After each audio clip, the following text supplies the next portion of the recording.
এক ব্যবসায়ী একবার রাগান্বিত হয়ে এক গরিব লোকের কাছে তার পাওনা টাকা চাইতে এলেন। তিনি পরিষ্কার জানিয়ে দিলেন যে আজ টাকা না নিয়ে তিনি ফিরবেন না।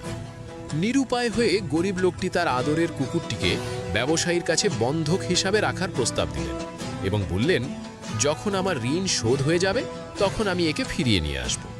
ব্যবসায়ী ভাবলেন, খালি হাতে যাওয়ার চেয়ে কুকুরটিকেই সাথে নিয়ে যাই।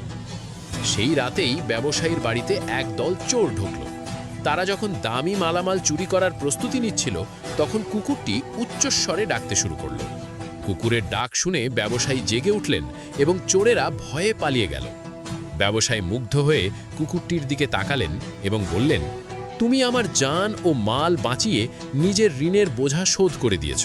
যাও, আজ থেকে তুমি আজাদ।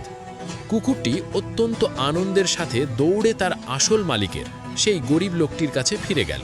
কিন্তু মালিক তাকে দেখা মাত্রই প্রচণ্ড রেগে গেলেন। তিনি ভাবলেন কুকুরটি হয়তো ব্যবসায়ীর কাছ থেকে পালিয়ে এসেছে। তিনি চিৎকার করে বললেন, আমি তোমাকে বলেছিলাম ঋণ শোধ না হওয়া পর্যন্ত ফিরে আসবে না। এখানে আসার চেয়ে তোমার মরে যাওয়াই ভালো ছিল। এর কিছুক্ষণ পরেই সেই ব্যবসায়ী সেখানে উপস্থিত হলেন। তিনি গরিব লোকটিকে সব খুলে বললেন এবং জানালেন যে তোমার কুকুরটি সত্যিই অমূল্য। এটি আজ আমাকে অনেক বড় ক্ষতির হাত থেকে বাঁচিয়েছে। তোমার ঋণ এখন পুরোপুরি পরিশোধ হয়ে গেছে।